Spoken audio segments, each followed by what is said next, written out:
Dr. Martyn Lloyd-Jones, you are an evangelical preacher, and it's your wish to bring people back to the biblical truth about man.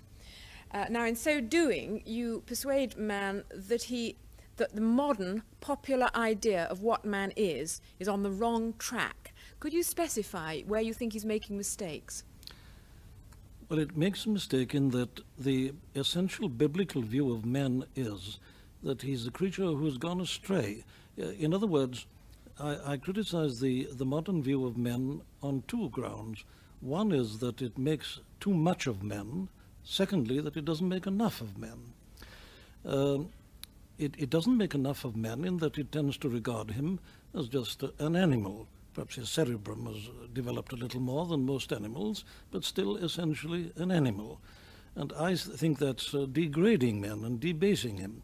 But then you see on the other side, they make too much of him in the sense that they believe that he's got it within himself to order himself and his society and more or less to create a perfect world.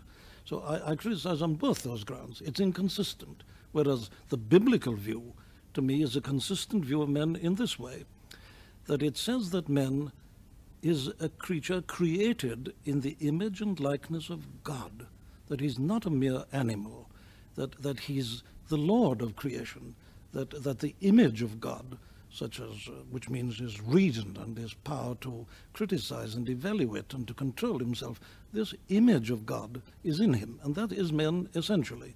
Well, then why is man as he is? Well, that is because he's rebelled against this, rebelled against God, and regards himself as a God, and he's incapable of functioning as such. The result is you've got chaos. But this is a unified view. Can we take then some of the elements that you find wrong with the modern image of man? Now, you say that he's treated as less than man, but in respect of his animal instincts and the research that has been done into man as the naked ape, the victim of environment and heredity. Now, you cannot presumably quarrel with the actual facts that have been scientifically ascertained about this. Yes, I would a little bit query this scientifically ascertained. You see, so much today is asserted as fact in the realm of science, which is nothing but theory and hypothesis. This is one of the great troubles, it seems to me, today. And I'm not only skeptical about it, I tend to ridicule it for this reason, that I know in my medical training, we were told, you see, that 100 years ago, they regarded the thyroid gland as a vestigial remains, no function. Well, we know now that you can't live without it. And they're still saying that about the appendix. You see, they said this about so much. This is the arrogance of modern men. Because his knowledge is limited, he makes these wild assertions that can't be proved. All I'm prepared to agree with is this, that man today is behaving like an animal. But the question is, why? You say in one of your books that the very essence of the problem is in the nature of sin. And you also say that, in fact, sin has always been part of man's nature, but sin used to be ashamed of itself, whereas today sin excuses itself. Yes. Well, yes, I don't think I've ever said that sin is an essential part of man. Man, I would say, as the Bible teaches, was originally perfect, but since man's original fall, sin has been a part of human nature. And that has been true, of course, throughout the centuries. I would say that the story of humanity is just a proof of this fact, that man is sinful now by nature. And this is bound to show itself. What you quarrel with is that the initial assumption about man today is that he's basically good, yes, but he goes astray and the blame must be put elsewhere.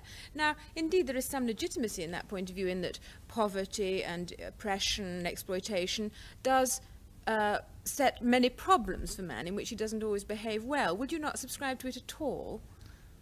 Yes, but man, this is where we've got to start with man as he is today.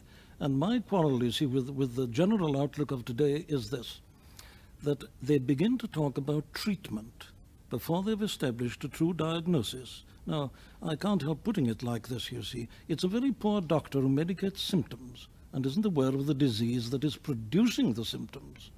Well, to me, the disease is this fallen, or sinful nature of men. And because that is true, none of your medication of the symptoms is going to deal with the problem. And I maintain that this is what history is teaching us, that with all our advantages today, the problem is as great as ever. What then is the nature of man's sin that you wish us to recognize? It's this. It isn't so much that he does things that are wrong and that thereby makes himself miserable. Now, I think this is an important point, if I may say so. I'm glad you asked that question.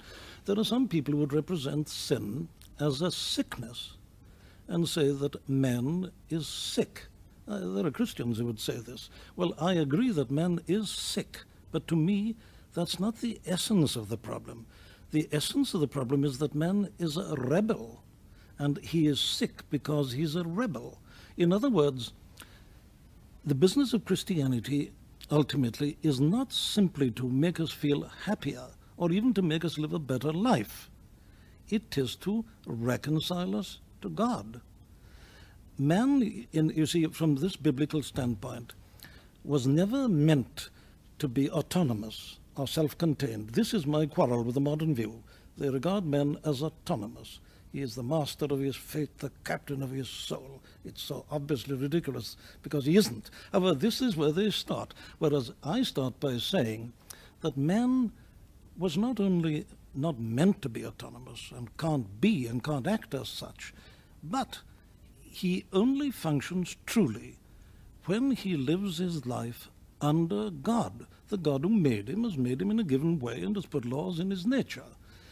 While man doesn't respond to this essential law of his being and is quarreling with his maker, he's bound to go wrong. He's bound to be miserable, and what he does will be wrong. He'll produce chaos.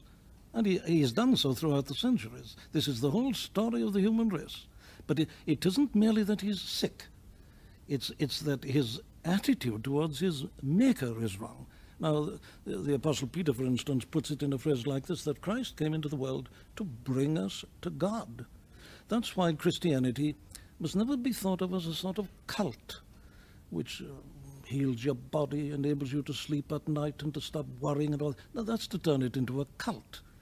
The real object is to bring men to his true position, which is that he is in communion with his Maker and is living to the glory of his Maker. Now, there's a very well-known definition of this, the Scottish Confession of Faith, the Presbyterian Confession of Faith, known as the Westminster Confession of Faith.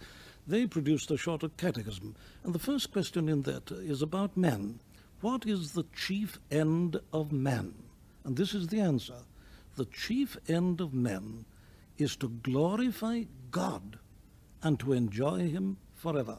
But you see the order. You glorify God. Or let me put it in another way to you. A clever fellow, a lawyer, one day tackled Jesus Christ and said, which is the first and the greatest commandment of the law? You see, they were dealing with about 613 commandments, and they were arguing as to which was the greatest. Well, that fellow had a great shock when Christ answered him. He said, thou shalt love the Lord thy God with all thy heart and all thy soul and all thy mind and all thy strength. That is the first and the chiefest commandment. The second is like unto it.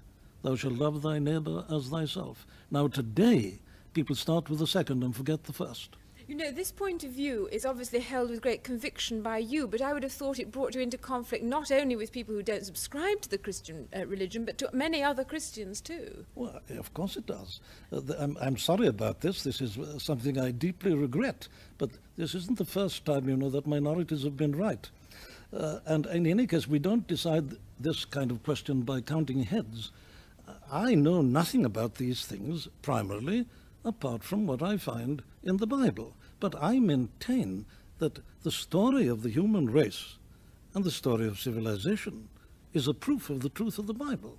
But what I would suggest is that whereas they would tolerate your point of view as a rather different and divergent view of Christianity, you are unprepared to tolerate their view as a possible version of the truth. Is that right? I am, of course I am, and for this, and I say, of course, quite deliberately, for this reason, that Christianity is a very exclusive and dogmatic faith. Take the Apostle Paul, for instance, writing. He says, though we or an angel from heaven preach any other gospel unto you than that which we have preached unto you, let him be accursed. He puts it like that. Now you may say that's the arrogance of Paul. I say no. This man has been given his message. He received it by revelation. It isn't his point of view. If a man asserts his own point of view or the result of his own thinking in this intolerant manner, well, he's a boor and he's not to be tolerated. He's a hopeless fellow. But when you are given truth, which you claim is truth from God, well, then you have no right to be anything but intolerant. When I find people insinuating their own theories and ideas and using the name of Christ, well, I have to protest.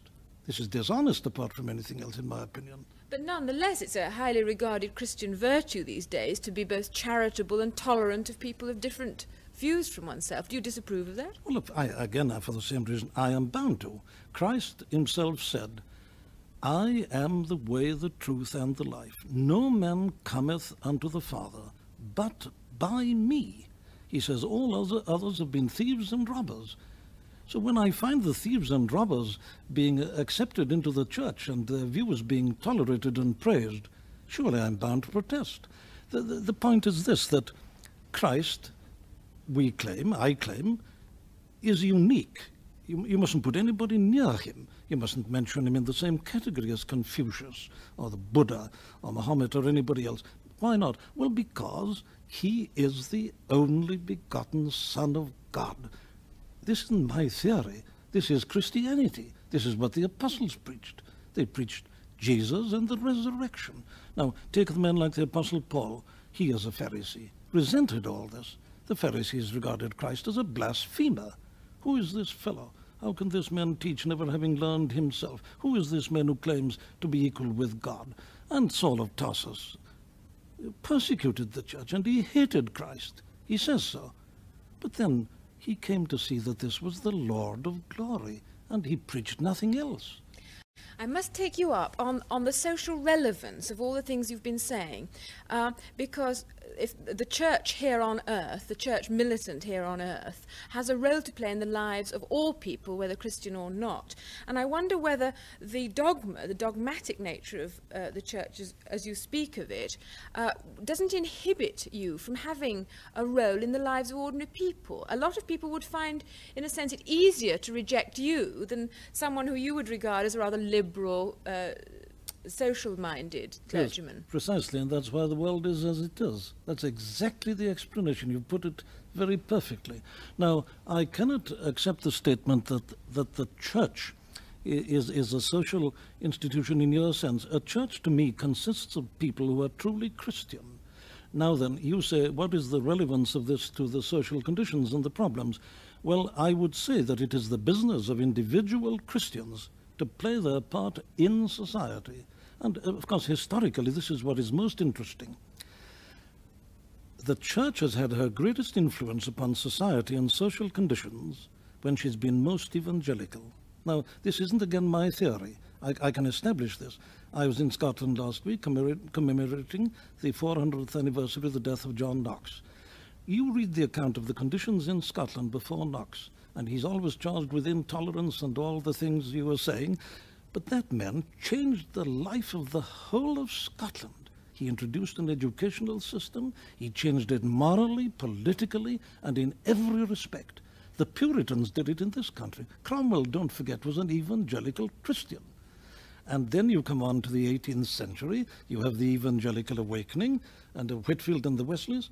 That did more to improve social conditions in this country than all the dabbling of ecclesiastics in politics. You know, and yet it's often alleged against evangelicals that they promise salvation at the end of life and don't in fact apply themselves to the relieving of man's lot here on earth. Now, how concerned are you with man's lot here on earth? Well, I'm very concerned, and I've always criticized that particular representation of evangelicalism. To me, it wasn't biblical. You see, the biblical view of man is that he's to function in society. For instance, Paul's teaching is that the powers that be are ordained of God, that magistrates and all are ordained by God. That God, you see, there are two elements in my position. Man fundamentally needs this gospel which can renew him and renovate him. and make a new man of him. But in the meantime, he's a believer in law and order, because sin must be held within bounds. If you don't have magistrates and punishment and so on, well, you'll get chaos, and I think we are witnessing a good deal of it at the present time. But this is a part of the whole Christian position, and Christian people in the past have played their part in politics and in various other aspects of Christian life. Unfortunately, in the last 100 years or so, I agree they have been somewhat guilty of the charge that you bring against them. But a number of us, and by now I think that's more or less gone. I find today that most evangelical Christians are very much concerned about the social implications and are laying great stress upon it. Can I revert again to this matter of man having lost his sense of sin and therefore not being in a situation of being able to be saved? I would say a great many people now feel that matters of sin are less than their immediate concern. And that being so, do you see much possibility of your point of view prevailing? Well, I not only see the possibility, I actually see it happening. I find people are turning back to this. I'm traveling about the country a great deal now. I was telling you, I was in Scotland last week. I was in Glasgow on Wednesday night and preached to 2,100 people.